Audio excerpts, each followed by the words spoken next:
ರೈತ ಬಾಂಧವರೇ, ರೈತ ಭಗಿನಿಯರೇ ಹಾಗೂ ಎಲ್ಲ ನನ್ನ ಆತ್ಮೀಯ ವೀಕ್ಷಕರೇ, ಇವತ್ತಿನ ದಿನ ಕರ್ನಾಟಕದಲ್ಲಿ SIR ಕುರಿತು ಮಾತನಾಡೋಣ. SIR ಅಂತ ಹೇಳಿದರೆ ಸ್ಪೆಷಲ್ ಇಂಟೆನ್ಸಿವ್ ರಿವಿಷನ್ ಅಂತ ಹೇಳ್ತೀವಿ. ಅದರ ಅರ್ಥ ಮತದಾರರ ಪಟ್ಟಿಯ ವಿಶೇಷ ಸಮಗ್ರ ಪರಿಷ್ಕರಣೆ ಅಂತ ಹೇಳ್ಬೋದು. ಜೂನ್ 30ರಿಂದ ಜುಲೈ 29 ಅಂದರೆ ಇನ್ನು 1 ಅಥವಾ 2 ದಿನದಲ್ಲಿ ಈ ಪ್ರಕ್ರಿಯೆ ಮುಗೀತದೆ. ಇದಕ್ಕೆ ಬೂತ್ ಮಟ್ಟದ ಅಧಿಕಾರಿಗಳು BLOಗಳು ಮನೆಗೆ ಭೇಟಿ ನೀಡಿ ವಿವರವನ್ನು ಪರಿಶೀಲಿಸ್ತಾರೆ. ಅದಕ್ಕೆ ಸಂಬಂಧಪಟ್ಟ ಮಾಹಿತಿಯನ್ನು ಕೊಡಬೇಕಾಗ್ತದೆ. ಇದರ ಮುಖ್ಯ ವಿವರಗಳು ಅಂತ ಹೇಳಿದರೆ ಹೇಗೆ ನಡೀತದೆ, ಯಾವ ದಿನಾಂಕದಿಂದ ಯಾವ ದಿನಾಂಕ ನಡೀತದೆ, ಕೆಲಸ ಏನು, ಉದ್ದೇಶ ಏನು ಅಂತ ನೋಡೋದಾದರೆ, ಕೆಲಸ BLOಗಳು ಜೂನ್ 30ರಿಂದ ಜುಲೈ 29ರವರೆಗೆ ತಮ್ಮ ಮನೆಗೆ ಅಲ್ದಾಡ್ತಾರೆ. ಕೆಲಸ ಏನು ಅಂತ ಹೇಳಿದರೆ, ಅವರು ಬಂದು ಎನ್ಯುಮರೇಷನ್ ಶೀಟ್ ಅಥವಾ ಎನ್ಯುಮರೇಷನ್ ಫಾರ್ಮ್ ಅಂತ ಕೊಡ್ತಾರೆ, ಅದನ್ನು ಫಿಲಪ್ ಮಾಡಿ ಕೊಡಬೇಕಾಗ್ತದೆ. ಉದ್ದೇಶ ಏನು ಅಂದರೆ ಮತದಾರ ಪಟ್ಟಿಯನ್ನು ಪರಿಶುದ್ಧಗೊಳಿಸೋದು ಮತ್ತು ಸರಿಯಾದ ಮಾಹಿತಿಯನ್ನು ಕಾಯ್ದುಕೊಳ್ಳೋದಕ್ಕೆ ಇದನ್ನು ಮಾಡಲಾಗ್ತದೆ. ಏನು ಮಾಡಬೇಕು ಅಂತ ಹೇಳಿದರೆ, ನಿಮ್ಮ ಮನೆಯ ಬಳಿಗೆ ಬರುವ ಅಧಿಕಾರಿಗಳಿಗೆ ಸರಿಯಾದ ಮಾಹಿತಿ ಮತ್ತು ದಾಖಲೆಗಳನ್ನು ಕೊಡಬೇಕಾಗ್ತದೆ. ಯಾರೆಲ್ಲ ಇಲ್ವೋ, ಪಕ್ಕದ ಮನೆಯವರು ಇನ್ನೊಬ್ಬರು ಮತ್ತೊಬ್ಬರು ಇಲ್ವೋ ಅಂಥ ಸಮಯದಲ್ಲಿ ಕೋಆಪ್ರೇಷನ್ ಸಹಕಾರವನ್ನು ನೀಡಬೇಕಾಗ್ತದೆ. ಮತದಾರರ ಪಟ್ಟಿಯಲ್ಲಿ ನಿಮ್ಮ ಹೆಸರು ಸರಿಯಾಗಿದೆಯಾ ಅಂತ ಸರಿಯಾಗಿ ಸ್ಪೆಲ್ಲಿಂಗ್ಸ್ ಇರ್ಬೋದು, ಪ್ರತಿಯೊಂದು ಮಾಹಿತಿಯನ್ನು ಖಚಿತಪಡಿಸ್ಕೊಳ್ಬೇಕು. ಪ್ರಮುಖ ವಿವರಗಳು ಅಂತ ಹೇಳಿದರೆ, ಇಲ್ಲಿ ಖಚಿತಪಡಿಸ್ಕೊಳ್ಳೋದರ ಜೊತೆಗೆ ವೆಬ್ಸೈಟ್ ಕೂಡ ತಾವು ನೋಡ್ಕೊಳ್ಬೋದು. ಮತ್ತು ಇದನ್ನು 10 ನಿಮಿಷದಲ್ಲಿ ಅರ್ಜಿಯನ್ನು ತುಂಬಿ ವೋಟರ್ ID ಉಳಿಸ್ಕೊಳ್ಳೇಬೇಕು. ಉಳಿಸ್ಕೊಳ್ಳೋದಿದ್ದರೆ ಸರ್ಕಾರದಿಂದ ಸಿಗ್ತಕ್ಕಂಥ ಯಾವುದೇ ಒಂದು ಸೌಲಭ್ಯ ಸಿಗೋದಿಲ್ಲ ಅಂತಕ್ಕಂಥ ಮಾನ್ಯ ಘನ ಸರ್ಕಾರ ಘೋಷಣೆಯನ್ನು ಮಾಡುತ್ತೆ. ಆದ್ದರಿಂದ ನಾವು FIDಗಳನ್ನು ಅಥವಾ ವೋಟರ್ IDಗಳನ್ನು ಉಳಿಸ್ಕೊಳ್ಳೋದು ತುಂಬ ಅತ್ಯಗತ್ಯ. ಆಫ್ಲೈನ್ ಅಥವಾ ಆನ್ಲೈನ್ ಮುಖಾಂತರ ಯಾವ ರೀತಿ ಸಂಪೂರ್ಣ ಮಾಹಿತಿ ಹಾಕೋದು ಅಂತ ಹೇಳ್ತಾರೆ. ಕರ್ನಾಟಕದಲ್ಲಿ ಮತದಾರರ ವಿಶೇಷ ಸಮಗ್ರ ಪರಿಷ್ಕರಣೆ ಶುರುವಾಗುತ್ತೆ 2002ರ ನಂತರ. ಅಂದರೆ ಬರೋಬ್ಬರಿ 24 ವರ್ಷಗಳ ಬಳಿಕ ರಾಜ್ಯದಲ್ಲಿ SR ಪ್ರಕ್ರಿಯೆ ಪ್ರಾರಂಭ ಆಗಿದೆ. ಮುಂಚೆ ಓನ್ಲಿ SSR ಅಂತ ಹೇಳಿ ಮಾಡ್ತಿದ್ರು. ಅಲ್ಲಿ ಯಾರೆಲ್ಲ ಎಡಿಷನ್ ಮಾಡಬೇಕಿತ್ತೋ ಅಂಥವರು ರೈತರು ಅಥವಾ ಜನಸಾಮಾನ್ಯರೇ ಹೋಗಿ BLOಗಳಿಗೆ ಭೇಟಿ ಆಗೋದಿರ್ತಿತ್ತು. ಈಗ ಆ ರೀತಿ ಇಲ್ಲ. BLOಗಳೇ ಇದು 24 ವರ್ಷದ ನಂತರ ಮಾಡ್ತಾ ಇರೋದು. 2002ರಲ್ಲಾಗಿತ್ತು, ಮತ್ತು ಇವಾಗ ಆಗ್ತಾಯಿದೆ. ಇದಕ್ಕೆ BLOಗಳೇ SIR ಅಂತ ಹೇಳ್ತೀವಿ. ಇದಕ್ಕೆ BLOಗಳೇ ಮನೆ ಮನೆಗೆ ಅಲ್ದಾಡ್ತಾರೆ. ಒಂದು BLOಗಳು ಹೆಚ್ಚು ಕಡಿಮೆ 900ರಿಂದ 1000 ಮನೆಗಳಿಗೆ ಅಲ್ದಾಡುವ ಪರಿಸ್ಥಿತಿ ಬಂದಿದೆ ಅಂತ ಹೇಳ್ಬೋದು. ಜೂನ್ 30ರಿಂದ ಶುರುವಾಗಿದೆ. ಇದು ಅಕ್ಟೋಬರ್ 7ರವರೆಗೆ SIR ಪ್ರಕ್ರಿಯೆ ಇರ್ತದೆ. ಆದರೆ ಎನ್ಯುಮರೇಷನ್ ಫಾರ್ಮ್ ಕೊಡೋಕ್ಕೆ ನಾಳೆ ಅಥವಾ ನಾಡ್ದು ಜುಲೈ 29ನೇ ದಿನಾಂಕ ಕೊನೆಯ ದಿನಾಂಕ ಆಗಿದೆ. ಮೊದಲ ಹಂತದಲ್ಲಿ ಮತದಾರರು ಎನ್ಯುಮರೇಷನ್ ಅರ್ಜಿಯನ್ನು ಭರ್ತಿ ಮಾಡಬೇಕಾಗುತ್ತೆ. 29 ಜುಲೈ ಒಳಗಡೆ ಆಗಿ ಇದನ್ನು ಮಾಡಿ ಆಫ್ಲೈನ್ ಅಥವಾ ಆನ್ಲೈನಲ್ಲಿ ಫಾರ್ಮ್ಗೆ ಮಾಡಿ ಸಿಗ್ನೇಚರ್ ಮಾಡಿ BLOಗಳಿಗೆ ತಲುಪಿಸಬೇಕಾಗ್ತದೆ. ಹೈಲೈಟ್ ಏನು ಅಂತ ಹೇಳಿದರೆ, SIR ಶುರುವಾಗಿದೆ. ಆನ್ಲೈನ್ ಆಫ್ಲೈನ್ ಇಲ್ಲಿ ಎನ್ಯುಮರೇಷನ್ ಫಾರ್ಮ್ ಭರ್ತಿ ಮಾಡೋದು ಮತ್ತು ವಾಪಸ್ ಕೊಡೋದು.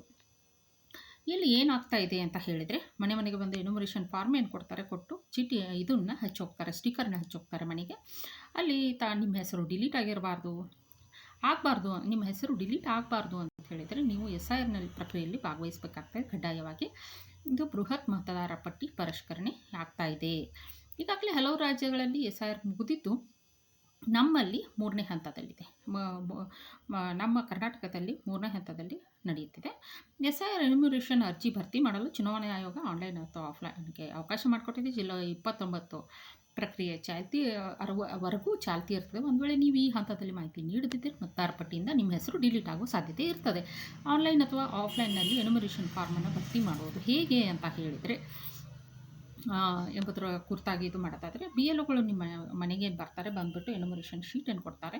ಅದನ್ನು ಭರ್ತಿ ಮಾಡಿ ತುಂಬ ಸರಳವಾಗಿ ಇರ್ತದೆ. ಓದ್ಕೊಂಡು ಅಲ್ಲಿ ಮತ್ತೆ ಒಪ್ಪಿಗೆ ಕೂಡ ಪ್ರಮಾಣ ಪತ್ರ ಕೂಡ ಇರ್ತದೆ. ಅದಕ್ಕೆ ಸೈನ್ ಮಾಡಿ ಫೋಟೋಗಳನ್ನ ಅಂಟಿಸಿ ಕೊಟ್ಟುಬಿಟ್ರೆ ಮುಗಿದೋಯ್ತು. ಪೂರ್ವ ಮುದ್ರಿತ ಮಾಹಿತಿ ಇರ್ತದೆ. ಅಂದರೆ ನೀವು ಪಡೆಯುವ ಫಾರ್ಮ್ನಲ್ಲಿ ನಿಮ್ಮ ಹೆಸರು ಇರ್ತದೆ, ಎಪಿಕ್ ನಂಬರ್ ಇರ್ತದೆ, ಅಂದರೆ ಇದೇನು ಮತದಾರ ಪಟ್ಟಿಯಲ್ಲಿ ಇರ್ತಕ್ಕಂಥ ನಂಬರ್ ಇರ್ತದೆ, ಗುರುತಿನ ಚೀಟಿ ನಂಬರು, ಆ ನಂಬರು, ಆಮೇಲೆ ವಿಳಾಸ ಇರ್ತದೆ.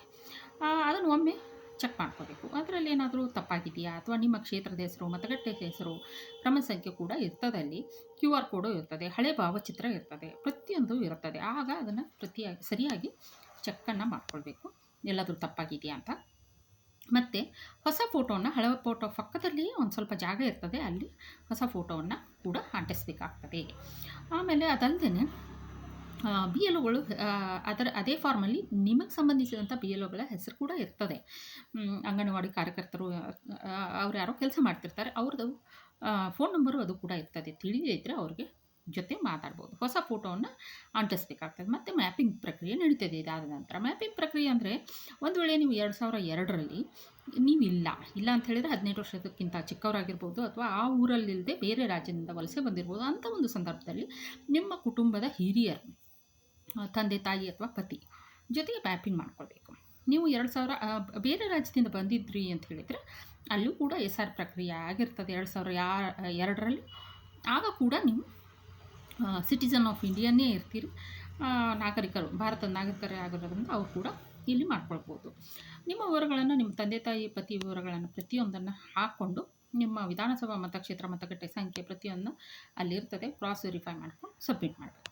ಅಗತ್ಯವಾದ ವಿವರ ಏನು ಅಂತ ಹೇಳಿದರೆ ನಿಮ್ಮ ಆಧಾರ್ ನಂಬರು ಕೊಡ್ಬೋದು, ಐಚ್ಛಿಕ ಅದು ಕೊಡ್ಬೋದು, ಕೊಡಲಿಲ್ಲ. ಆದರೆ ನಿಮ್ಮ ಫೋನ್ ನಂಬರನ್ನು ಮಾತ್ರ ಕಡ್ಡಾಯವಾಗಿ ಕೊಡಬೇಕು. ನಿಮ್ಮ ತಂದೆ ತಾಯಿ ಅಥವಾ ಸ್ಪೌಸ್ ಸಂಗಾತಿ ಹೆಸರು, ವೋಟರ್ ID ನಂಬರನ್ನು ಕೂಡ ಇಲ್ಲಿ ಲಭ್ಯವಿದ್ದರೆ ನಮೂದಿಸಬೇಕಾಗ್ತದೆ. ಮತ್ತು ಸಹಿ ಅಥವಾ ಹೆಬ್ಬಟ್ಟನ್ನು ಮಾಡಬೇಕಾಗ್ತದೆ. ನೀವು ಮನೆಯಲ್ಲಿ ಇಲ್ಲ ಅಂತ ತಿಳ್ಕೊಳ್ಳೋಣ. ಆಗ ನಿಮ್ಮ ಕುಟುಂಬದ 18 ವರ್ಷ ಮೇಲ್ಪಟ್ಟ ಯಾವುದೇ ಸದಸ್ಯರು ಸಹಿ ಮಾಡಿ BOಗೆ ಆ ಎನ್ಯುಮರೇಷನ್ ಫಾರ್ಮನ್ನು ನೀಡ್ಬೋದು. ಇಲ್ಲಿ compulsory enumeration form without signature ಇತ್ತು ಅಂತ ಹೇಳಿದರೆ ಅದು ಕನ್ಸಿಡರ್ ಆಗಲ್ಲ. ಅದನ್ನು ಕಂಪಲ್ಸರಿ ಸೈನ್ ಮಾಡಿ ಕೊಡಬೇಕಾಗ್ತದೆ. ಆನ್ಲೈನ್ ಅಥವಾ ಆಫ್ಲೈನ್ ಮುಖಾಂತರ ಇದನ್ನು ಎನ್ಯುಮರೇಷನ್ ಫಾರ್ಮನ್ನು ಹಾಕಬೇಕು. ಪೋರ್ಟಲ್ಗೆ ಹೋಗೋದು ಎಲ್ಲಿ ಅಂತ ಹೇಳಿದರೆ voters.eci.gov.in ಅಲ್ಲಿ ಕೂಡ ಭೇಟಿ ನೀಡಿ ಅಲ್ಲೇ ಫಾರ್ಮನ್ನು ಫಿಲಪ್ ಮಾಡಿ ಕೂಡ ಕೊಡ್ಬೋದು. ಫಾರ್ಮ್ ಆಯ್ಕೆ ಹೇಗೆ ಅಂದರೆ ಆಯೋಗದ ವೆಬ್ಸೈಟ್ ನೀಡಿದಾಗ ಎನ್ಯುಮರೇಷನ್ ಫಾರ್ಮ್ ಅಂತ ಬರುತ್ತೆ, ಅದನ್ನು ಕ್ಲಿಕ್ ಮಾಡಿಬಿಟ್ಟು ಲಾಗಿನ್ ಆಗಿ ಅಲ್ಲಿ ಪ್ರತಿಯೊಂದು ಮಾಹಿತಿಯನ್ನು ನಾವು ಆಫ್ಲೈನ್ ಏನು ತುಂಬಿದ್ದು ಅದೇ ಮಾಹಿತಿ ಅಲ್ಲಿ ಇರ್ತದೆ. ತುಂಬಿಟ್ಟು ಮೊಬೈಲ್ಗೆ ನಂಬರ್ಗೆ ಲಿಂಕ್ ಮಾಡಬೇಕಾಗ್ತದೆ. ಲಿಂಕ್ ಮಾಡೋದು ಹೇಗೆ ಅಂತ ಹೇಳಿದರೆ ಫಾರ್ಮ್ 8 ಅಂತ ಇರ್ತದೆ, ಅದನ್ನು ಬಳಸಿ OTP ಬರ್ತದೆ ನಮ್ಮ ಮೊಬೈಲಿಗೆ. OTPಯನ್ನು ಹಾಕಿದ್ರೆ ಅದು ಅಲ್ಲಿಗೆ ಕಾರ್ಯ ಪೂರ್ಣಗೊಳ್ಳುತ್ತೆ. ಮಾಹಿತಿ ಪರಿಶೀಲನೆ, ಲಿಂಕ್ ಆದ ಮಾಹಿತಿಯನ್ನು ಇನ್ನೊಂದು ಸರಿ ಕ್ರಾಸ್ ವೆರಿಫೈ ಮಾಡಿಕೊಂಡು ಸಬ್ಮಿಟ್ ಅಂತ ಹೇಳಿಬಿಟ್ರೆ ಅದು ಚುನಾವಣಾ ಆಯೋಗಕ್ಕೆ ಹೊರಟೋಗ್ತದೆ. ಎನ್ಯುಮರೇಷನ್ ಫಾರ್ಮ್ ಸಂಬಂಧಿಸಿದ BLO ಹೆಸರಿಗೆ ಹೊರಟೋಗ್ತದೆ. ಇನ್ನು ಫ್ಯಾಮಿಲಿ ಮ್ಯಾಪಿಂಗ್ ಎಲ್ಲ ಮಾಹಿತಿ ಸರಿ ಇದೆಯಾ ಅಂತ ಕಂಪ್ಲೀಟ್ ಫ್ಯಾಮಿಲಿದು ಎಕ್ಸಿಸ್ಟಿಂಗ್ ಡೀಟೇಲ್ಸನ್ನು ಚೆಕ್ ಮಾಡಿಕೊಂಡು ಕಳಿಸ್ಬೇಕಾಗುತ್ತೆ. ವೈಯಕ್ತಿಕ ಮಾಹಿತಿಯನ್ನು ಕೂಡ ಆಧಾರ್ ನಂಬರ್ ಇರ್ಬೋದು, ಮೊಬೈಲ್ ಸಂಖ್ಯೆ, ತಂದೆ ತಾಯಿ ಹೆಸರು, ಪ್ರತಿಯೊಂದನ್ನು ಭಾವಚಿತ್ರ ಎಲ್ಲವನ್ನು ಹಾಕ್ಬಿಟ್ಟು ಸಬ್ಮಿಟ್ ಮಾಡಬೇಕಾಗುತ್ತೆ. ಆಧಾರ್ ಸೈನ್ ಕೂಡ ಮಾಡ್ಬೋದು. ನೀವು ಅರ್ಜಿಯನ್ನು ಸಬ್ಮಿಟ್ ಮಾಡಿದ ನಂತರ ಆಧಾರ್ದು ನಂಬರ್ ಹಾಕಿದರೆ OTP ಬರ್ತದೆ, ಅದನ್ನು ಸಬ್ಮಿಟ್ ಕೂಡ ಮಾಡ್ಬೋದು. ಹಾಗಾದರೆ ಇದಕ್ಕೆ ಡೆಡ್ಲೈನ್ ಇದೆಯಾ? ಹೌದು. BLOಗಳು ಮನೆಗೆ ಭೇಟಿ ನೀಡೋಕ್ಕಿರೋದು ಜೂನ್ 30ರಿಂದ ಜುಲೈ 29. ಅಷ್ಟರೊಳಗೆ ಎನ್ಯುಮರೇಷನ್ ಫಾರ್ಮು 29ರ ನಂತರ, ಜುಲೈ 29ರ ನಂತರ ಕೊಡೋಕ್ಕೆ ಯಾರೆಲ್ಲ ತುಂಬಿರ್ತಾರೋ ಅವ್ರು ವಾಪಸ್ ಕೊಡೋಕ್ಕೆ ಪರ್ಮಿಷನ್ ಇಲ್ಲ, ಅಷ್ಟರೊಳಗೆ ಕೊಡಬೇಕಾಗ್ತದೆ. ಒಂದು. ಎರಡನೇದು ಕರಡು ಮತದಾರರ ಪಟ್ಟಿ ಏನು ಫಾರ್ಮ್ ಆಗ್ತದೋ ಅದು ಆಗಸ್ಟ್ 5ಕ್ಕೆ ಫಾರ್ಮ್ ಆಗ್ತದೆ.